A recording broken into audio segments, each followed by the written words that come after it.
రాష్ట్ర చరిత్రలోనే వ్యవసాయంలో నవధాన్యాల సాగుతో కొత్త వరవడికి శ్రీకారం చుడుతున్నారు. ఇంతవరకు సాగు భూమిని ఖాళీగా వదిలేసే సమయాల్లో ఈ పంటలతో సేద్యం చేసి పలు ప్రయోజనాలు పొందే దిశగా అడుగులు వేస్తున్నారు. ఈ పద్ధతిని విస్తరించే క్రమంలో పశ్చిమ గోదావరి జిల్లా ముందంజలో నిలుస్తోంది. నవధాన్యాలతో కలిపి పిఎండిఎస్ సాగుకు ప్రణాళికలు చేసిన జిల్లా రైతు సాధికార సంస్థ క్షేత్రస్థాయిలో అమలు చేసేలా తమ వంతు కృషి చేస్తోంది.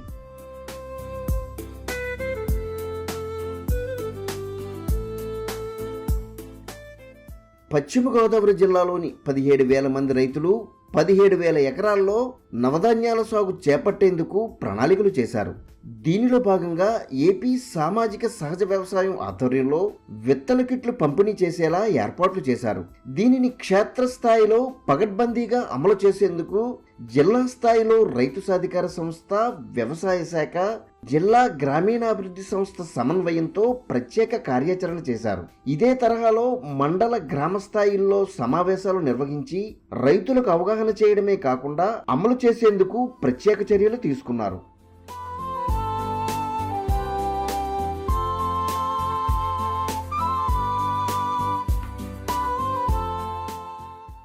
నమస్తే అండి.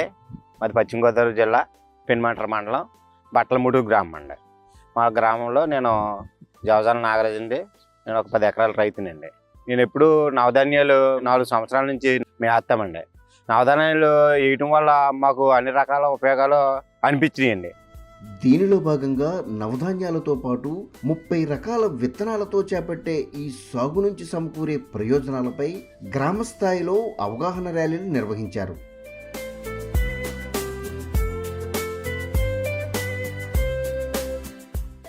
మాకు కొంతమంది మమ్మల్ని కామెంట్ చేశారు, ఎందుకు వేస్తున్నారో, వేస్ట్ అయిపోతున్నాయి కదా, మిషన్ తొక్కేస్తుంది, లేకపోతే ఏంటి ఉపకారం ఏముంది మీకు అనేసి చాలామంది కామెంట్ చేస్తే ఆ రైతులకే మేము ధీటుగా ఇప్పుడు మా సేల్ చూసి, మా పంటలు చూసి, మా పెట్టుబడిని చూసి వాళ్ళు ఇవాళ ఎంతో బాధపడుతున్నారండి.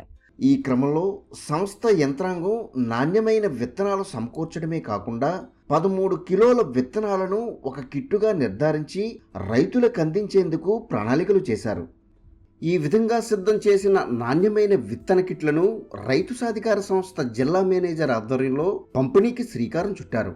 వీటిని ఇప్పటికే ప్రకృతి పద్ధతి అమలవుతున్న తాడేపల్లిగూడెం, తణుకు, భీమవరం, ఉండి, ఆచంట, నరసాపురంతో పాటు పాలకొల్లు డివిజన్లలోని 76 గ్రామాల్లో పంపిణీ చేపట్టారు. ఈ విధంగా 7 డివిజన్లలోని 17,000 మంది రైతులు ఈ విత్తన కిట్లు సమకూర్చుకున్నారు. అలాగే మాతో పాటు కూడా ఈ సంవత్సరం నవధాన్యాలు వేసి రైతులు పెరిగారు. ఎందుకంటే మేము చేసే విధానాన్ని బట్టి, వాళ్ళ పంట పండిన విధానాన్ని బట్టి వాళ్ళు ముందుకొచ్చి నవధాన్యాలు మేము కూడా వేస్తామనేసి ఈ సంవత్సరం మేము ప్రతి సంవత్సరం మేము 10 ఎకరాలు వేసేది ఈ సంవత్సరం 70 ఎకరాలు వేయించామండి. అంటే రైతుని చూసి ఒక రైతు మారి పంట విధానాన్ని బట్టి మనకు మారి వచ్చాడండి.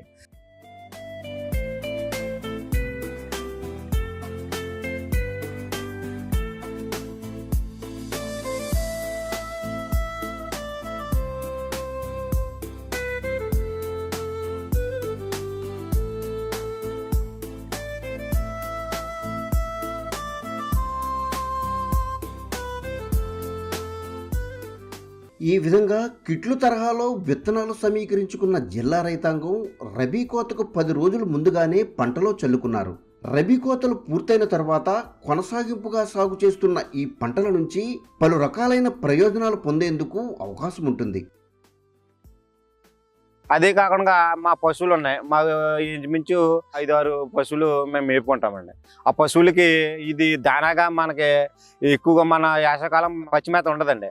అలాంటి టైంలో మా పశువులకి అసలు ఏ విధంగా దానా అవసరం లేకుండా మనకి ఈ పచ్చిరొట్ట బాగా ఉపయోగపడింది. ఈ పచ్చిరొట్ట తిన్న నెలల్లో కూడా గేదెలు మంచి పాలు ఇచ్చి ఫ్యాట్ మాకు బాగా 11-12 ఫ్యాట్ వచ్చేది. తక్కువ ఫ్యాట్లో మేము చూసినది ఈ పచ్చిరొట్టలు తిన్న తర్వాత ఫ్యాట్ బాగా పెరిగిందండి.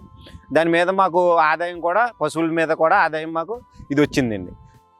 ఎకరా విస్తీర్ణంలో 3 నెలల పాటు పెరిగిన 5 నుంచి 10 టన్నుల పంటలను అదే భూమిలో కలియదున్ని ఖరీఫ్ సాగు చేపట్టేలా ఏర్పాట్లు చేసుకుంటున్నారు. ఈ విధంగా భూమిలో కలియదున్నిన 5 జాతుల మొక్కలు కొల్లడంతో నేలలో అన్ని రకాల పోషకాల లభ్యత పెరుగుతూ వస్తోంది. దీనివల్ల ఖరీఫ్ సాగులో కలుపు నివారణ జరగడమే కాకుండా అదనపు పోషకాలందే అవకాశం ఉంటుంది. దీంతో పాటు గాలిలో ఉన్న కర్బనం భూమిలోకి చేరి తద్వారా నేల సారవంతమయ్యేలా దోహదం చేస్తుంది. ఇలాంటి పరిణామాల వల్ల రసాయన సాగుతో నిస్సారంగా మారిన భూమికి ఈ పంటలు జీవం పోసి లబ్ధి చేకూరుస్తున్నాయి. దీంతో పాటు ప్రతికూల వాతావరణ పరిస్థితుల్లో సైతం సాగునీరు అందుబాటులో లేకున్నా భూమిలోని తేమతో పంటలు పండే అవకాశం ఉంటుంది. ఇలాంటి ప్రయోజనాలతో భూమికి పూర్తి స్థాయిలో పోషకాలు అందడం వల్ల క్రమేపీ రసాయన ఎరువుల వినియోగం తగ్గే అవకాశం ఉంటుంది. ఈ విధంగా నవధాన్యాలతో కలిపి సాగు చేసిన PMDS పంటలతో నేలలో పూర్తి స్థాయిలో పోషకాలు పెరుగుతాయి. దీంతో పాటు తరువాత సాగు చేసే పంటలకు సైతం ఈ పోషకాలన్నీ సమతుల్యంగా అందే అవకాశం ఉంటుంది. నేలకు కూడా మన గుల్లబారి నేలలో ఉన్న ఏటు పాములు కానీ, సూక్ష్మ పోషకాలు, తోర పోషకాలు, అన్ని పోషకాలు కూడా మొక్కకు అందేలాగా మన నవధాన్యాలు మంచి అభివృద్ధి జరిగి చేని మంచి రాకడ బాగుండి మాకు అన్నిటికి అది ఉపయోగపడుతుందండి. దీనివల్ల మరి చేనికి చాలా మేలుకరంగా ఉంటుంది, చాలా బాగుంటుందండి.